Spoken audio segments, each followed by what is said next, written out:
feel free to ask questions as we go along. Don't feel like you need to wait till the end. If I bring something up and you don't understand it or you'd like some more clarification, please feel free to ask. I wanted to give you an agenda about what I was going to speak about today. I thought we'd start with a history of cybercrime because a lot of people don't really understand how it's evolved, and how it's evolved is really relevant as to how we protect for it and prepare for it in the future. I'll share with you some statistics, some cost information, some trends. We'll talk a little bit about how cyber criminals attack organizations, and then we'll talk about some protection strategies. Even though I'm finishing up with the Q&A, please feel free to ask questions as we go along if you have them. Just by way of background, this is a little bit about me, about our company. I think Linda really mentioned all of this. We do security risk and compliance assessments on the IT side. We also do IT operational assessments and strategic planning. And we have clients nationwide.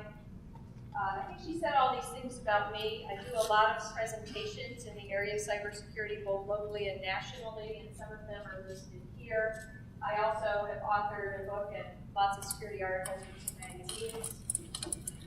And lastly, I worked for the casino industry. I was a chief information officer in healthcare for almost 10 years. I worked for Hallmark Cards and General Motors Corporation, so I'm from a lot of good places.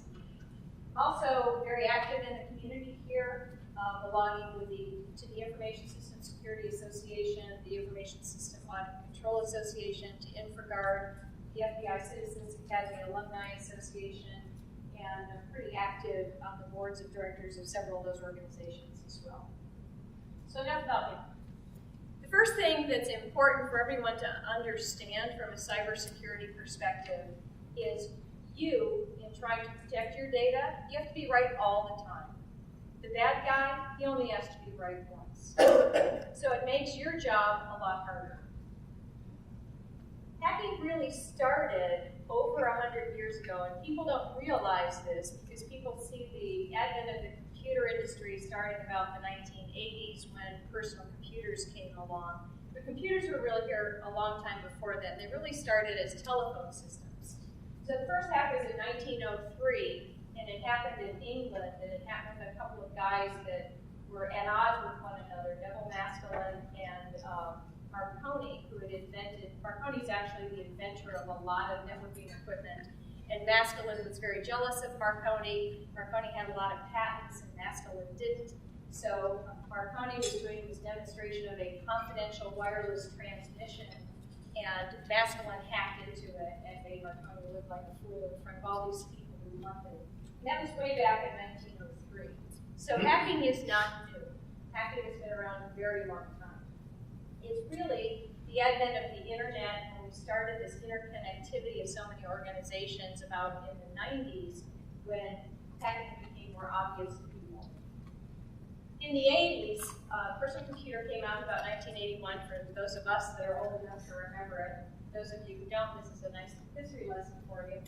But back in the day, before our computers were connected up to the internet, we had these floppy disks, and anytime we wanted to run a program, we had to stick them inside the computer.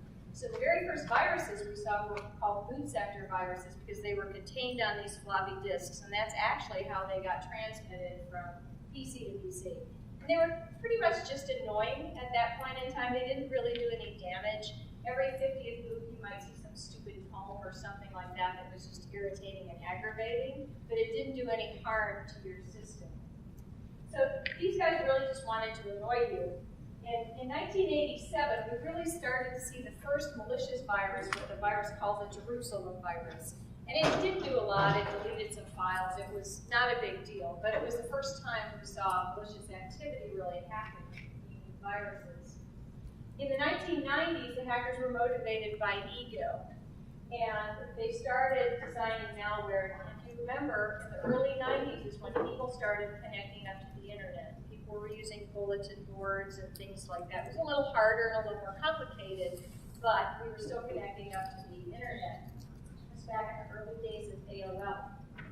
Back then, malware was really prime, so we saw about 4 instances of malware per day get released into the internet. So really not very much at all. That's what, 1,200 different unique variants of malware a year. And you'll see in a bit the amount of malware we're release today is just astronomical in comparison. In 1992, there was a virus called the Michelangelo virus. It was going to be this digital apocalypse, and it was going to erase the hard drive of every PC in the world. And I think it was set to trigger on Michelangelo's birthday, which is how it got its name. And it ended up being kind of a big flop, and it damaged maybe 1 million or so computers, but certainly nothing like what it was intended to do. Then the 2000s came, and we saw an escalation in the attacks on networks. And we saw that they went out to the internet and they attacked people indiscriminately. They weren't targeting anybody. It was just whomever happened to run into the virus. Some of you may remember the I Love You virus in early 2000. Again, didn't do a lot of damage. Later in the decade, in the later 2000s, 2006, 2007, we saw the motivation for cyber criminals start to change. And they started making attacks with the intent of making money off of what they were doing. So they moved into a profit motive. In 2007, the Zeus virus was created and released upon the internet. And remember the name Zeus because it is still the most active internet banking Trojan that's out today. So Zeus has been out for like 6 years, which is a lifetime in the world of computer hacking. But that's the actual virus that attacks Citibank and all the different banking institutions and attempts to get your banking credentials. Also in 2007, there was the emergence of something called botnets. And a botnet, there's a little picture of one here. What a botnet does is they go out and they infect other devices. So it may start out with a bot master that has this infection in it. It translates to some servers. Then they'll go out and they'll find a bunch of other servers, and they'll go out and find a bunch of other servers. It's kind of like a pyramid scheme. And in this way, you can spread that virus to even hundreds of thousands of computers. Botnets is the technology that's used in a lot of distributed denial of service attacks, which was very prevalent in 2012 on all the banking industries. And we'll talk a little bit more about distributed denial of service, but basically it takes websites down. And botnets is the primary technology in doing that. The FBI has been very active in taking down these botnet rings for, 5 or 6 years now, and there's still a bunch of them out there. But it's a major initiative for the FBI to get rid of these botnets. So around 2010, when we got near the end of the decade, remember we talked about how the attacks were pretty indiscriminate. They just kind of went out. Remember they caught in their net, they caught. Well, near the end of the decade, near 2010, the cyber criminals started targeting their attacks. So they were able to find somebody and go after somebody specifically. So that was a big change. The other big change is cybercrime is just like any other industry. You can find a website where you can go and you can buy malware. And oh, by the way, if you can't afford it, you can lease it. And if you really can't even afford a big lease, you can pay per install if you want to. So there's all different financial models out there for how you can actually finance your malware campaign, which is what makes it so dangerous. If you want to, for example, conduct a distributed denial of service attack on an organization, it'll cost you $5 per hour for a small company that you want to attack. And if you want to attack a large organization, it's only like $50 an hour.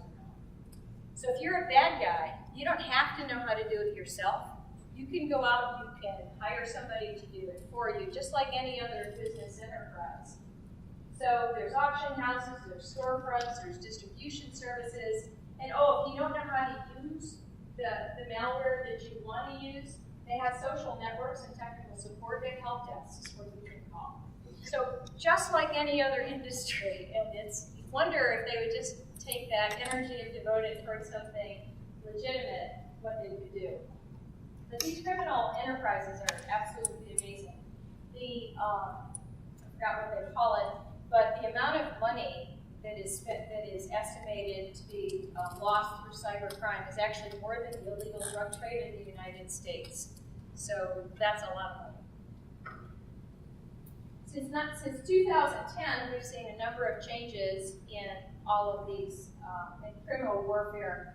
We've seen a huge cash infusion. Now venture capitalists get involved. So these criminal businesses that don't have enough money to do what they want to do, they have people actually investing in them, just like you would invest in any startup or any new company coming along.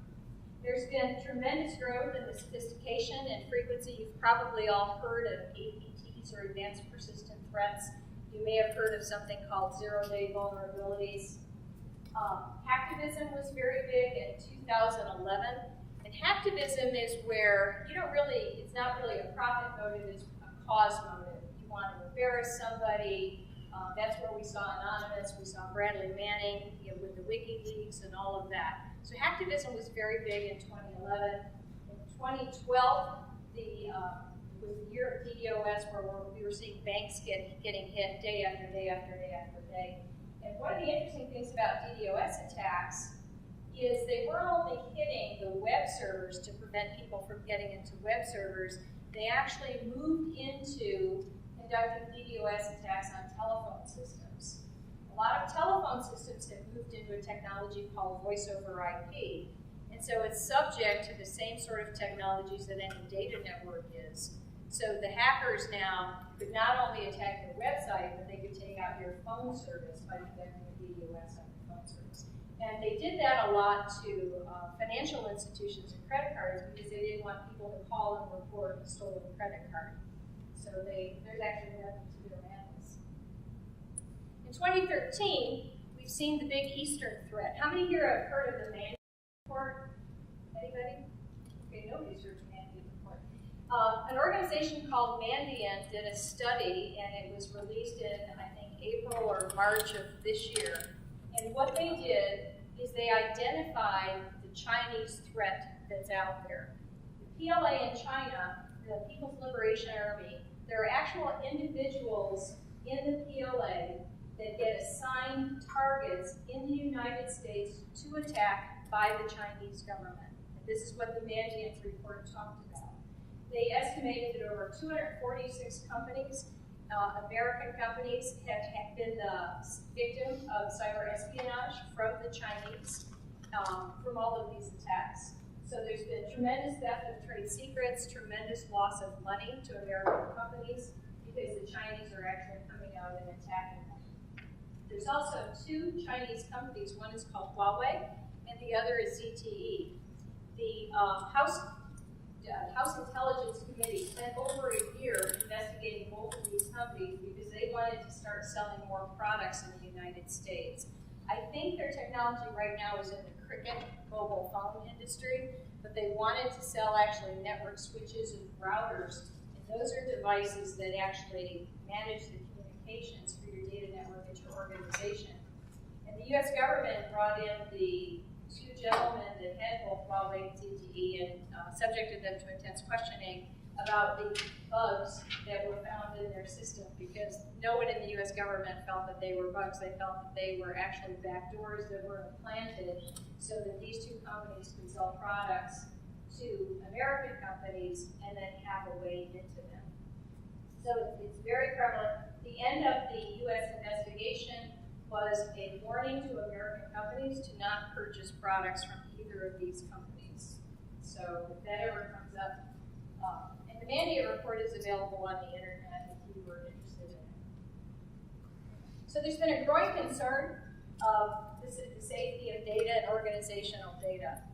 And there's been lots of headlines. Most of these are from 2012, but I could have just as easily pulled a bunch of headlines from 2013, or actually last week. There's that many breaches that happened. If you look at data breach incidents and how they've changed, you can see that from 2011 to 2012, there's been a 22% increase in the amount of data breaches. We don't see this number going down anytime in the near future. We only see it going up and up. A lot of organizations that we talk to don't believe that they have anything that any hacker would want. They say, oh, well, I just do this, and there's no reason. I don't have credit cards, so why would anyone want to attack me? Well, here are 10 reasons why someone might want to attack you. Everybody is really a target, and I'm going to talk in a few minutes about some very small companies that you would never expect to be a target that are. But obviously, You know, the first couple make a lot of sense. To steal money, they can steal money from you. To steal data, they can turn into cash. There was a huge ransomware ring that was out last year. Has anyone ever like opened up their PC and saw a sign that said, "You have visited some website you shouldn't have visited. You've got malware on it, and click here in order to remediate this problem." And they want you to pay like $19.99, and they've frozen up your system. That's actually called ransomware. And there was a gang that was busted in March of this year that was actually headquartered in Spain, a ransomware gang that had operated all over the world. They were breaking into organizations, they were stealing their databases, they were encrypting their data, locking it up and saying, oh, if you want to use your data, you have to pay me a fee. So just like any other ransom, they were doing it electronically. Now just because that gang is busted up doesn't mean that that doesn't still go on. But bad guys can want to steal from your customers, they can want to disrupt your service. Some things people don't understand are these three here at the bottom. They might want to use your system so they can hide when they're attacking somebody else's system. So that any forensic investigation that's going to happen is going to trace back to you and not to them. They may want to use your system because they're running a pornography ring or some other illicit activities. And then if you get busted by the FBI, you have to prove that it wasn't you that was doing it. So there's lots of reasons to want to attack you, and they don't all involve because you have credit cards or because you have intellectual property data that they want to steal. So it can happen to anybody. Here's some big names and some small names that we'll talk about just real briefly. CocaCola was going to actually buy a Chinese, I don't know why they were buying a Chinese juice company, but it was a very attractive market for them. And they actually lost that acquisition because hackers had broken in and stolen all the information related to this merger and acquisition and totally disrupted the sale. Nissan had the electronic vehicle drivetrains stolen from them. I mean, that's clearly very important intellectual property to them. I want to talk about this newspaper stand in Chicago because why would anyone attack a newspaper stand in Chicago, for Pete's sake? It was a newspaper stand, 1,500 square feet, not a big business. The guy made maybe $80,000 a year profit, and what the hackers did is they broke in, and because he had a weak password, they broke into his system, and they siphoned off credit card numbers. And he didn't even know what was happening. That was going on for almost a year, and then he got a telephone call from MasterCard, and MasterCard told him that someone had broken into his network, and MasterCard told him he had to hire a computer forensic investigator to find out who had done it and to fix the problem.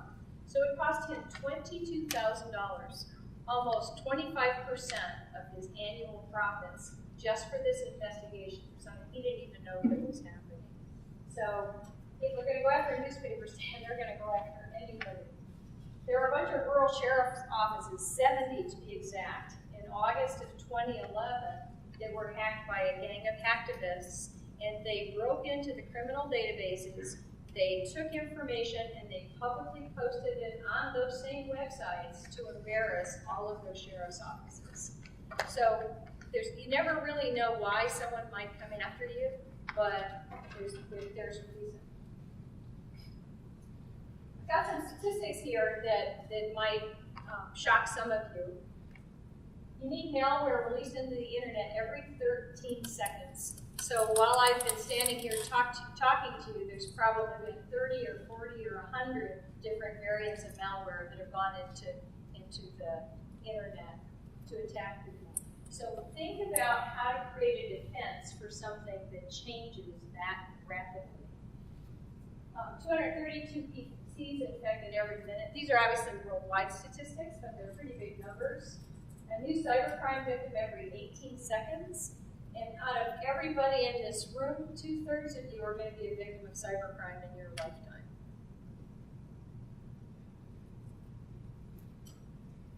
Every year there are a number of studies that these organizations that conduct investigations into cybercrime do. And when they do these studies, they try to find information that we can all use to help us to protect from some of these things that happen. One of the scariest things is that 75% of the victims that were breached in last year's, this is the 2013 study, so it was on data from 2012. 75% of the victims that Verizon investigated, they have over 47,000 cases in their database, and every year it's about the same number, are victims of opportunity. So what do we mean by that? We mean that there are some pretty simple things that these organizations can do that they're not doing, and that's making them a target for cybercrime. Only 8% of these attacks are self-discovered. So most people don't even know they've been attacked. And if that's not bad enough, the bottom one down here from Trustway's 2013 report, the average time before you know you've been attacked is 210 days. So 210 days, that's 8 months, 7 months, 8 months. That's a long time. And that's the average. So that means a cyber criminal can be in your data network for much longer than that without you even knowing. The Heartland Payment Systems breach was one of the biggest breaches of all time.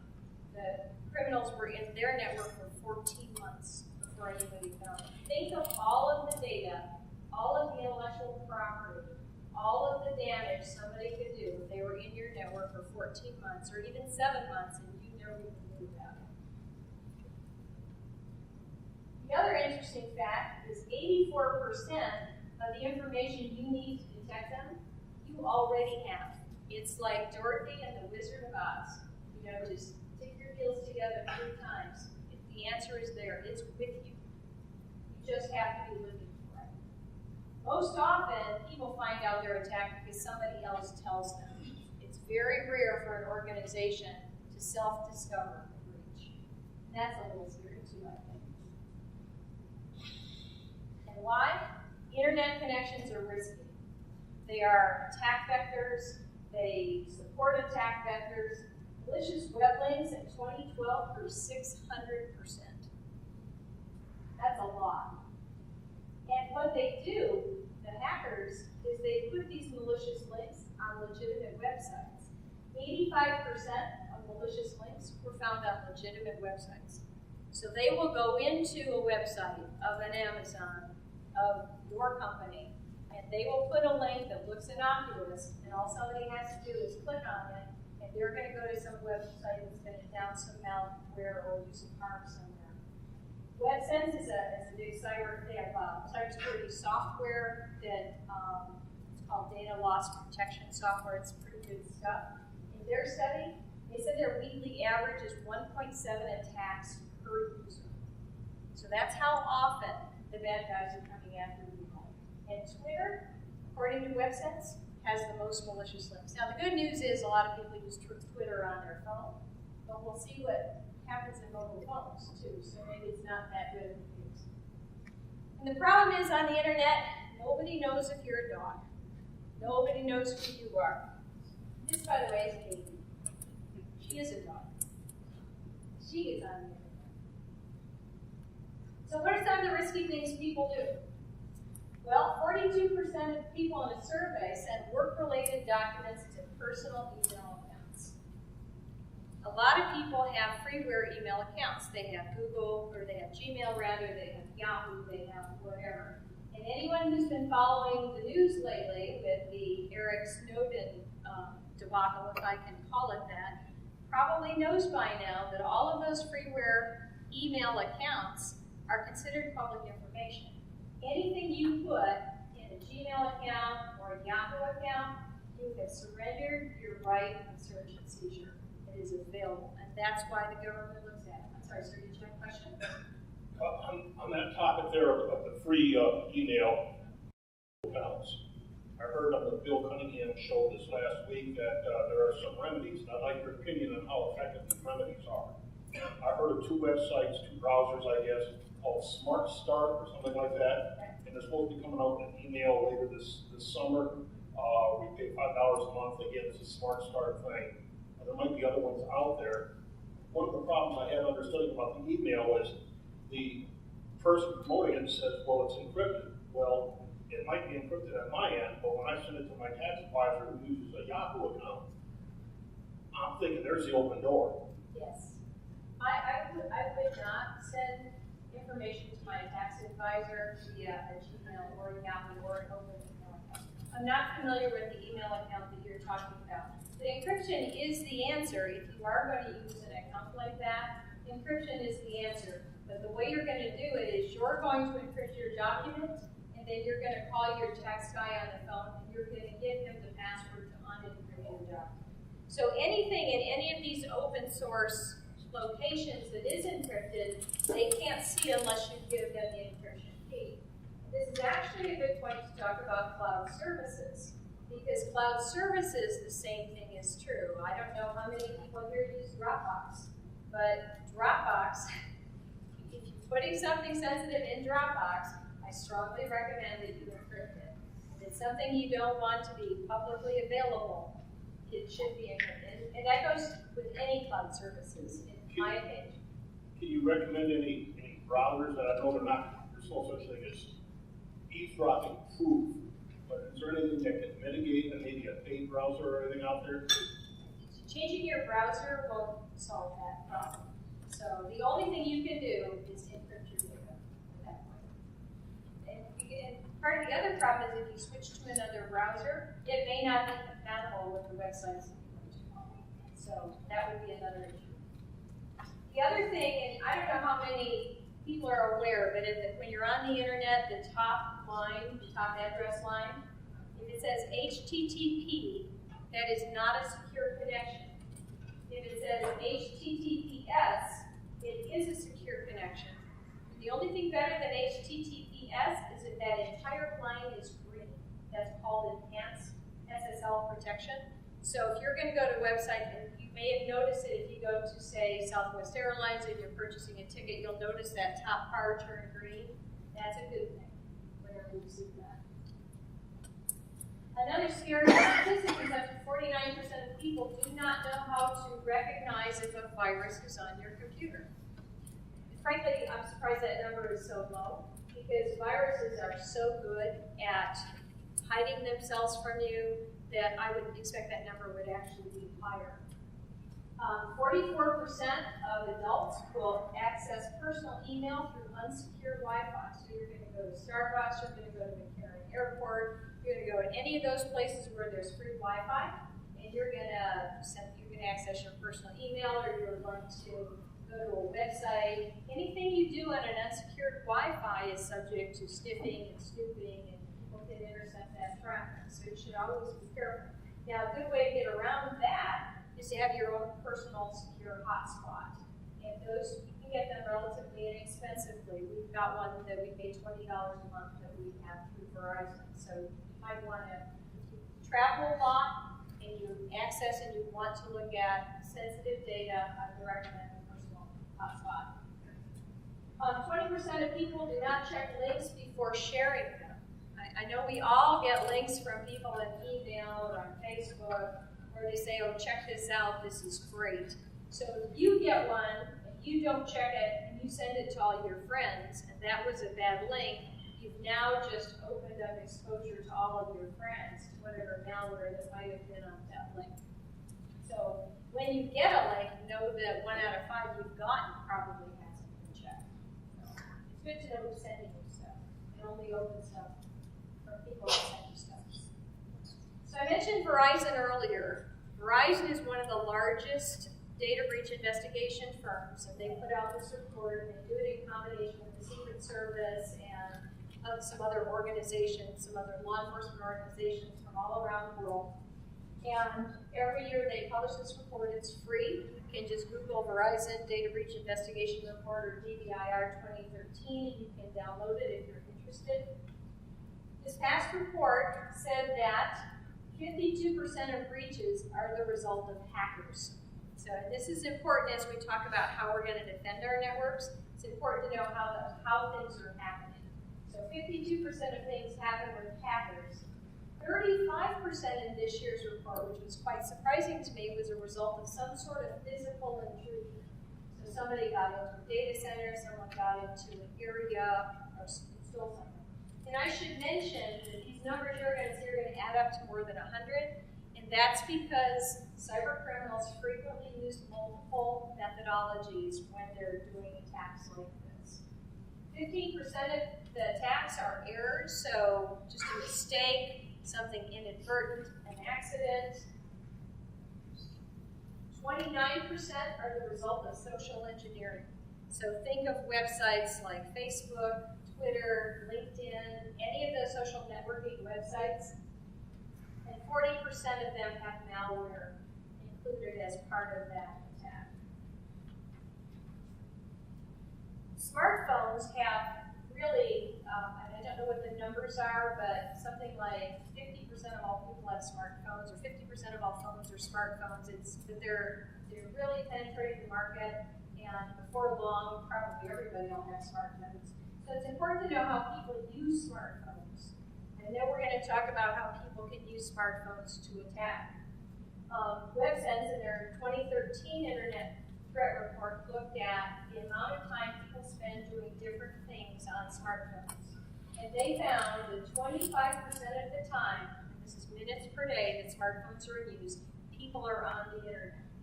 We just talked about the Internet being risky, so now we've got a smartphone and someone using that a lot in a risky environment.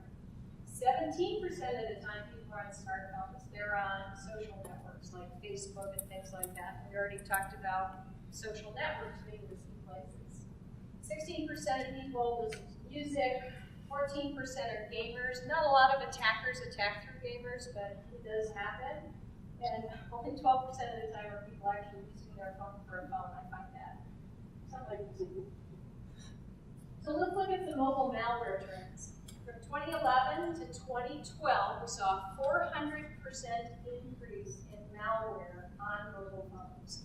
Clearly, cyber criminals are looking at mobile devices as a good way to either steal data or to get into networks. 4 out of 10 mobile users will click on an unsafe link every year, so 40%. And a lot of people have iPhones or iPads, and they think that iPhones and iPads are immune from attacks, and we're seeing tremendous increase in attacks on the Apple platform. There were over 600,000 Macintosh users last year infected by one of the Trojans that was out. So you're only going to see more and more attacks on that platform. So what does mobile malware do? 40% of it will subscribe you to some sort of premium service. I don't know how many of you check your mobile phone bills every month, but check your mobile phone bills every month. Because what you might find is there's a $9.99 charge or a $10.99 charge, because you might have clicked on something and not realized that it automatically subscribed you to something. Now, from a corporate perspective, unless your company's paying your cell phone bills, your company probably doesn't care. 32% of the malware will actually turn your mobile phone into a zombie. You probably don't know how easy it is to attack a mobile phone. There is actually free software that you can go out and download from the internet. You can watch a YouTube video that lasts about 4 to 6 minutes, and they will tell you how to do it. And all you need to know is the cell phone number of the person who you want to hack into. Then you can read their emails on their smartphones. You can listen to their telephone conversations. And even when they're not on the phone, you can turn on the microphone and you can hear, conversations, use the lens and microphones to hear what they're doing in a room. So if you don't have antivirus software on your smartphone, I would recommend that you put antivirus software on your cell phone. That will help protect against this. And 28% of the mobile malware is actually out there to steal specific information. So how many people have person interest? Anybody? So you know how he always pairs his phone with people? That is real. That's not like Hollywood. People can actually do that. Just YouTube how to break into a cell phone. The other thing that increases the risk really related to mobile devices is people lose them. And companies like Apple, they really don't care if you lose your phone, because what are you going to do if you lose your phone? You're going to buy another one. So Apple doesn't appear to be interested in making your phone useless if it's lost or stolen. Now, there's tremendous pressure upon them and all the other mobile phone manufacturers to care about that, to make folks to be able to send a code to your phone to actually kill it, Chelsea? There are companies that do that will manage mobile devices. Yes. And we have one of them as a client, but Lowe's is one of their clients, and they'll use it to, if somebody walks off with a hand scanner, that's their inventory. They can wipe any mobile device, not just phones. But there's companies that specialize in that. Yeah. It's called mobile device management software, and so we will talk about that. But as one of those preventive types of things that you can do. But for the most part, organizations have not really come to the party to purchase this mobile device management software because it's pretty expensive. It's about $100 a phone annually. Depending on the platform, one of the companies that does it is a company called With Technology. There's others that do it as well. But for now, lots of stuff gets lost and stolen. 10,000 laptops get lost at major airports every week. And that doesn't even include second-tier airports. That's not, the smaller places. This is the O'Hare, the McCarran, the LAX, San Francisco, all of those. So tremendous amount of lost and stolen devices. I read somewhere where something like 2/3 of all robberies involve theft of an electronic device. So and I might have that number wrong, but it's a big number. So what happens if you get breached? How expensive is it? Well, again, there are people who studied this, and the average cost is $3 to $5 million. That's a lot of money. The two main studies that I've spent some time with are the Poneman study and the net diligence study. The Poneman study is probably the most well-known study. They look at both direct and indirect costs associated with the data breach, and they break it down to cost per record lost or stolen.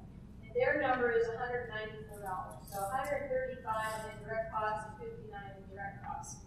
Net Diligence, the other company that does a study, you'll notice their number is a lot smaller, $3.94 per record. Well, Net Diligence's study is actually claims paid out on cyber insurance policies. I don't know how many companies have cyber insurance policy. Anybody know if your company has it? Well, they obviously don't cover everything. Because if you're going to lose $194 per record, and you're only going to get paid back $3.94 per record from your cyber risk policy, you've got a big delta in there. So that's just something to keep in mind. Your cyber risk policy will typically cover, now it won't cover everything, it will cover legal costs, which I think the average legal cost is $1.2 million out of this $3 to $5 million. They'll usually cover breach notification costs. They might cover the cost of reissuing credit cards if that was in it. But all of that has to be written into your policy. So if you get a cyber risk policy, make sure you understand what it covers and what it doesn't cover. And certainly it's not going to cover most of these indirect costs that Poneman identified. Both of these studies are available on the internet for free if you want to download them as well. Just Google Poneman or Net Diligence and you can actually get those. So what's changing in breaches? What do the cyber criminals do that you have to be aware of so you can protect yourself? Well, we already talked about how they're kind of using multiple tactics. So they're not just using one vector of attack, they're combining several vectors. They're combining social engineering, they're combining malware, maybe they're combining some sort of vulnerability. The scary thing is it's automatically morphing malware. The way antivirus software works is it looks for patterns in the software code, the way it's written. And so there's some intelligence built into that antivirus software. And when traffic comes through, it inspects it to see if it matches that signature. It's kind of like fingerprinting. So it looks for those fingerprints of things that generally do bad things. Well, what happens is the cyber criminals have figured out how to make their malware change automatically without them even intervening to render your antivirus software ineffective.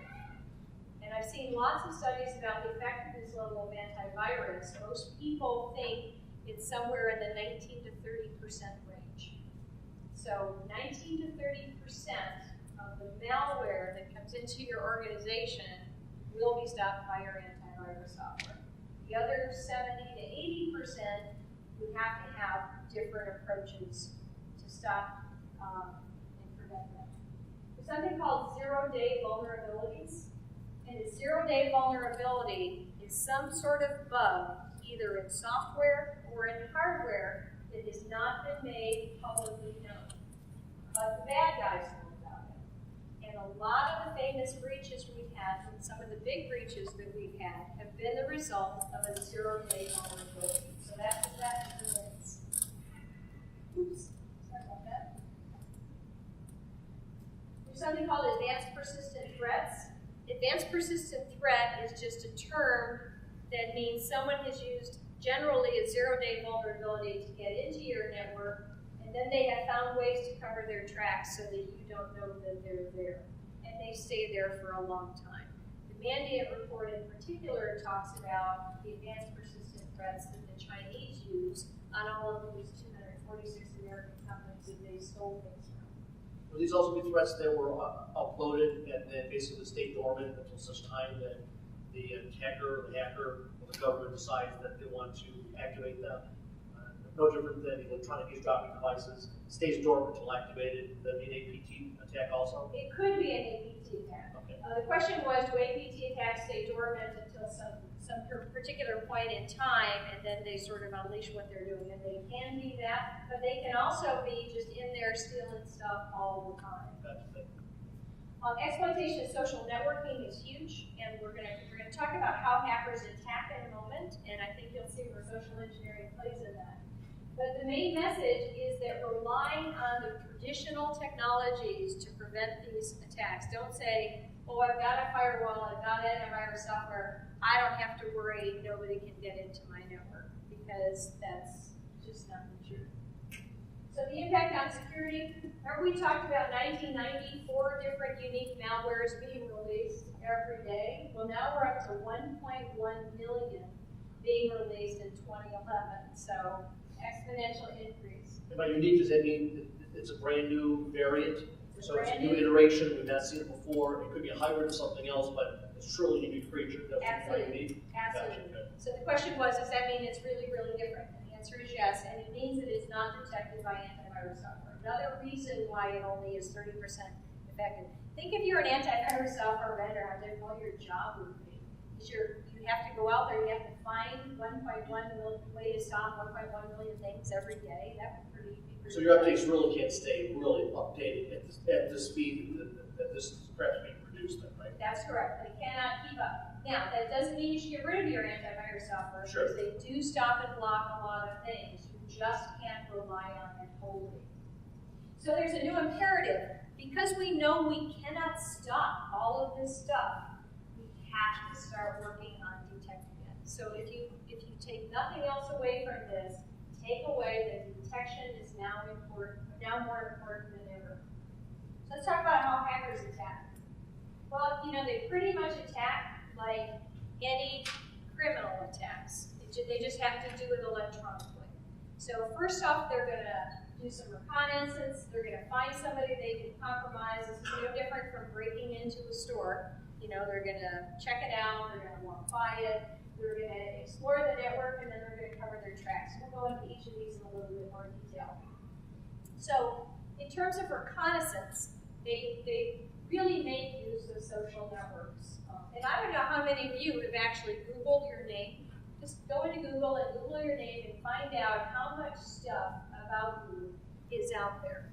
Now, think about your executives. Google their names. Find out how much stuff is out there about them. And now think of the criminal who wants to know as much as he can about you and your executives. And armed with this information, he has better opportunities, maybe he has passwords to figure out where somebody to do all kinds of things. They also do something technical, which is called a port scan. In your network, you have a firewall, and that firewall has, think of them as doors, and the doors open and shut, and they allow traffic in and out of your network. Those are called ports.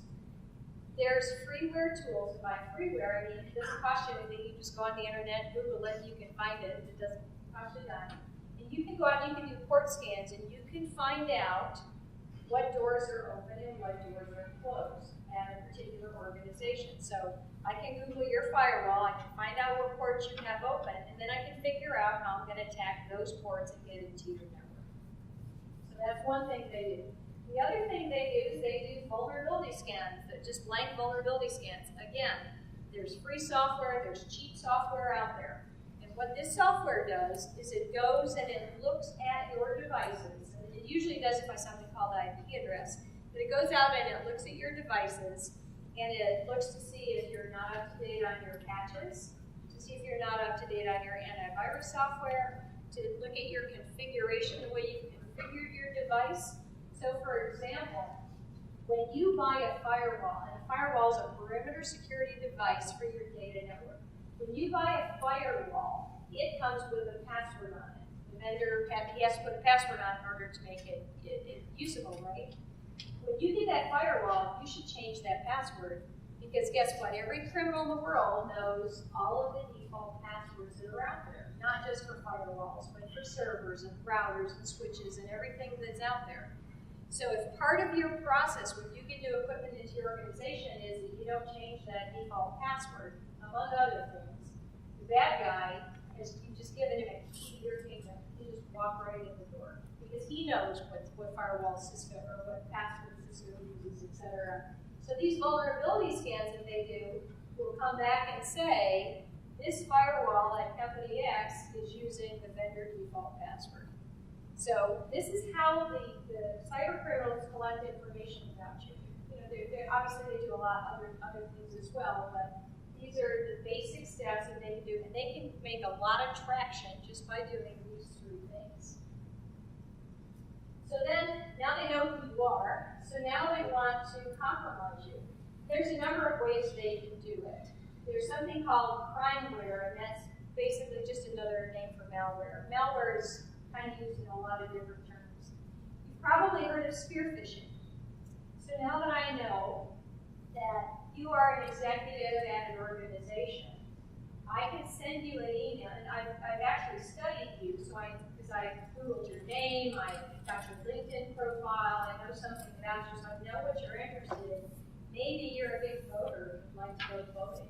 So I'm going to send you an email about something that I think you'll really be interested in related to voting, and try to trick you into clicking on the link. And that's what spear phishing is. Phishing is I just send it out to anybody. Spear phishing is I want you, because I know that you have an important job and I want to compromise you. So I'm going to find what you want to do, and I'm going to attack you directly. That's what spear phishing is. There's something called drive-by downloads. Maybe I'm not going to get you to click on a link because maybe you're too smart, but maybe I'm going to get you interested in a particular website, and you're smart enough to not click on the link to get there. You're going to type it up in the address bar, but the fact that you go to that website, they're going to download software onto your malware onto your system, unbeknownst to you. That's what's called a drive-by download. Anybody who visits a website, something will just pop on them, and they don't even know that it's happening. And then you're compromised. And then lastly, there's something called cross-site scripting, and again, it's similar to some of the others in that it's a link that downloads some malicious program, and bingo, they've got you. So now I know about your company, I know about you, so now I'm going to go in and I'm going to explore your network, because now I'm there. I've guessed your username, I've guessed your password, because I know all of your dog's names and your kids' names and whatever else that might be. Now I'm going to go look for things that are important to me. And I'm going to go, particularly network architecture documents, I'm going to find where things are, because that's really what I want in the first place anyway. And I can do this by stealing additional username and passwords. I can pretend I'm somebody that, you have an IT guy who has access to everything. I'm going to pretend I'm him. That's what we call a privileged user. So I'm going to, in fact, if I want to be anybody, that's who I want to be. So I'm going to figure out who that guy is. I'm going to trick him. I'm going to escalate my authorities. Or maybe I'll just create a brand new account that you might not even know on your network. So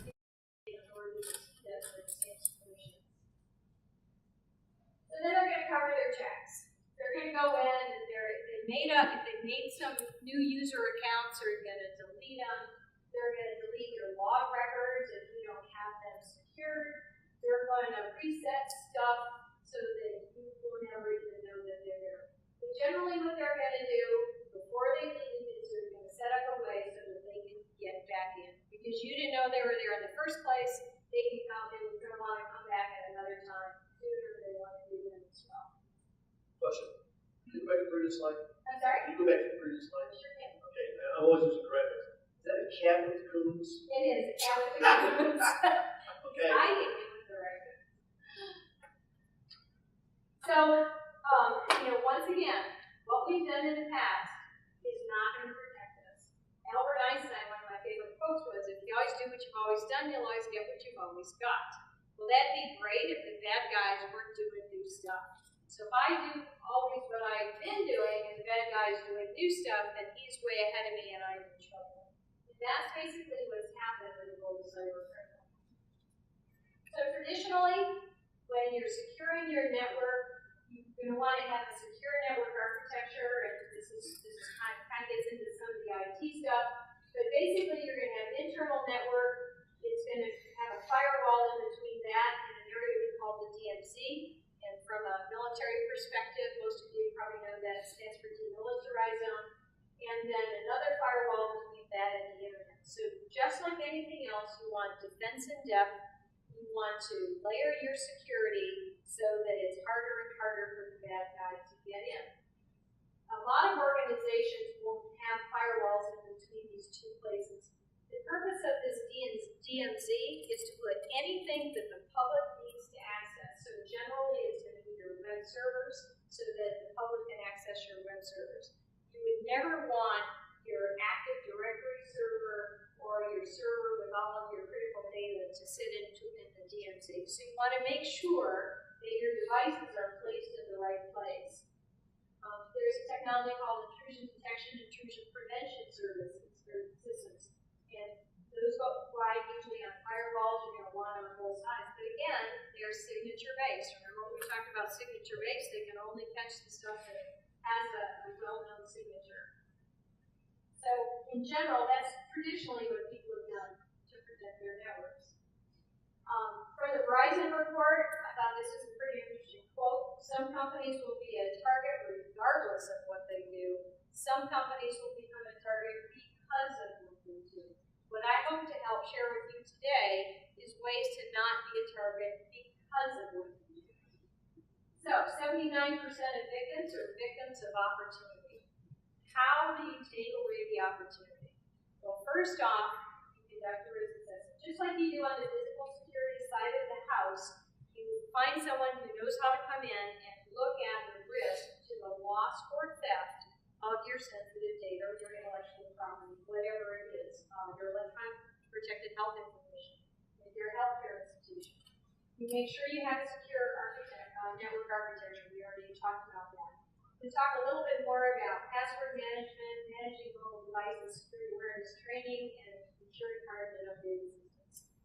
So, 97% of breaches have some element of easy-to-guess passwords. So, it's pretty simple. All you have to do is make sure that your passwords are not easy to guess. 50% of users, Trustwave found, are using bare minimum passwords. Well, what are those? 2012, the worst passwords. And you don't have to raise your hand if you're using any of these. But oddly enough, a lot of people use password for their password. 1, 2, 3, 4, 5, 6. 1, 2, 3, 4, 5, 6, 7, 8. And if you look at studies, if you just Google most commonly used passwords, you're going to see some combination of these. Maybe it's password 1. Maybe it's password 2. Let me in. That's my favorite. But if you're a bad guy and you know that this is what people normally use, and I've got someone's username, I'm just going to run through all these common passwords and see if I can get in first that way. There are password cracking software that these guys have, and they can crack a 5-character password in less than 5 seconds. They can crack an 8-character password that consists of uppercase, lowercase, and numbers. They can crack it in 62 days. And so if you've got an organization that never changes their passwords, I only need 62 days, and I can crack it. Haven't many of these common terms been pre-cache tagged so that they don't have to input the entire entire stream of letters and numbers in. The directories go in and hit tens of thousands of common terms because they're pre-hashtagged in and get past all the mundane stuff before you get to the next level of sophistication. Absolutely. And that's what password cracking software does. It does that. So let's talk about mobile devices. We already talked about, for free, for $15, I can hack into your mobile phone. How do you stop that? Well, number one, make sure that people have passwords on their mobile devices. At least if it gets stolen, it's going to take, in the worst case, it's going to take the band out of the longer to get. Back up your data regularly, because if it does get stolen, you want to make sure you have it. Antivirus software we talked about. If you're ever going to put sensitive or confidential data on a mobile device, you should encrypt it. More importantly, you should educate your workforce on mobile threats. Most people don't think that a mobile phone is an any threat whatsoever. Now, there's not been a published breach that I have seen where someone has actually used a mobile device to what we call pivot into the data network. But I have been told by researchers at Symantec that they are investigating cases where they believe that is the case. So Symantec is investigating that, so is Verizon, and so are all the Trustwave and everybody else. And then lastly, as we talked about earlier, consider purchasing mobile device management software. That will allow you to wipe devices. It will force your user. It will make sure your users have passwords. It will make sure that their antivirus is up to date. It won't let them visit websites that you know are risky, and so on down the line. Security awareness training. The number one thing that you can do is, and every security expert will agree with this, is educate your workforce on the threats that are out there and how they can protect your organization. Remember, protecting your organization is not security's responsibility. It is every employee's responsibility. They need to take a vested interest in protecting everything. So they need to know how to recognize an incident, and they need to know what to do when they see that incident. There's a security company called RSA that was hacked in March of 2011. And the way they were hacked is a spear phishing email was sent to 4 employees in HR. 3 of them didn't open it because they recognized that there might be something wrong with it. The 4th one opened it. When did he open it? Friday afternoon at 4:30 because, gosh, the bad guys, the Chinese who were attacking them, they knew that they went home at 5 o'clock because they did their reconnaissance. And they knew that at 4:30 in the afternoon on a Friday, it would be less likely to be reported. So it was not reported. When this guy opened up an Excel spreadsheet, didn't look like anything, closed it up, wanted to go home, went home. Now, RSA has some good security procedures in process. They actually caught the attack Saturday afternoon. But your users need to know what to report, how long they should take between when they find it, when they report it, and what exactly they should tell the person they're reporting it to. And it should be going on all the time. It shouldn't be a once-a-year thing. It should be something that you're hitting them with varied media, varied times a day. Maybe it's emails, maybe it's posters, maybe it's seminars, maybe it's little podcasts, maybe it's whatever. But we want to make sure that it happens all the time. We test it for its effectiveness, and there are software tools you can purchase. There's one called phishme.com where we'll actually send out phishing emails to your employees and you can see who falls for it. And then you can use that as an educational component. System updates. They're extremely important. We talk about these unpatched vulnerabilities, and the SANS Institute says that that is your most critical vulnerability, but what I really want to point everyone to is this third line down here. The most common PC vulnerability that was attacked in 2011 was 4 years old. So that meant someone had something on their PC for 4 years that allowed people to break into it, and they didn't notice it. They didn't apply the Microsoft update. They didn't do anything like that. So making sure your systems are patched and hardened is extremely important. PDF is the most widely attacked format. What a lot of organizations do is they'll update their Microsoft software, but they won't update their non-Microsoft software because maybe their Microsoft WSUS tool doesn't do it, and that came with their Microsoft license. But I'll tell you right now, if you're not updating your Adobe software that's out in your organization, that's the #1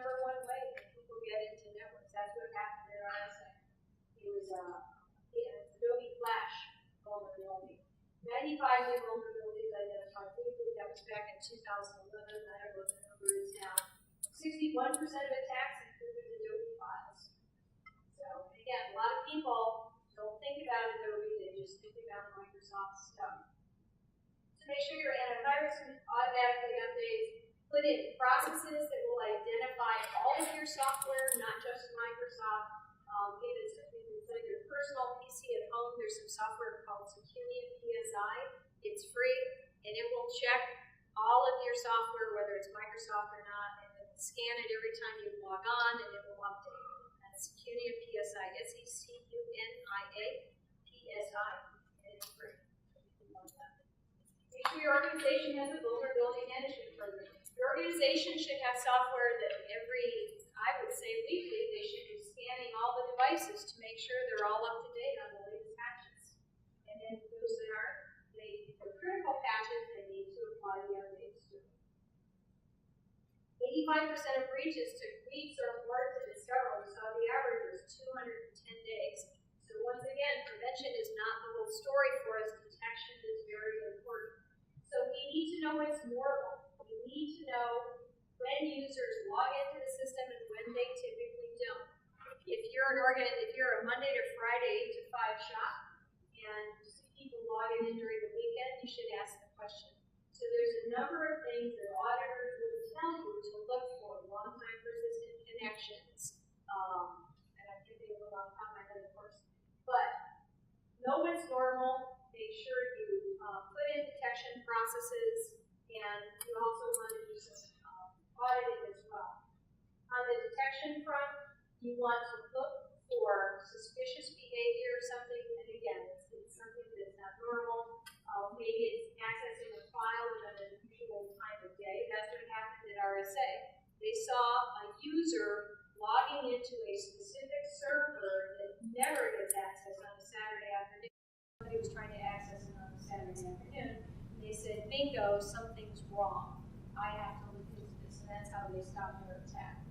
You need to be able to identify compromised devices and then find ways to isolate those devices, remediate the deficiencies, but most importantly, while they're compromised, make sure those devices cannot attack or cannot access sensitive, confidential, or critical data. Auditing. Your internal auditors can talk to you about this in better detail than I can. But look at your users. When people leave the organization, are you disabling their accounts? What about when people go on leave of absence? Someone goes on leave of absence from your organization and they're gone for a month or 2 months. Do you disable their account? A lot of organizations don't. When people transfer from one job to another, and you look at the things they can access and make sure that's appropriate in their new job function. And then lastly, 73% of infiltrations can be traced to your remote access processes. So audit your remote access processes. Use that as a key way to detect whether someone's in your network. So in closing, my question to you is, would you know if someone had compromised your network? Do you know if someone's in your network right now today? Just assume they are, right? Just assume they are. That's my book. If you want it, it's available on Amazon. You can Google my name, or you can find a link for it.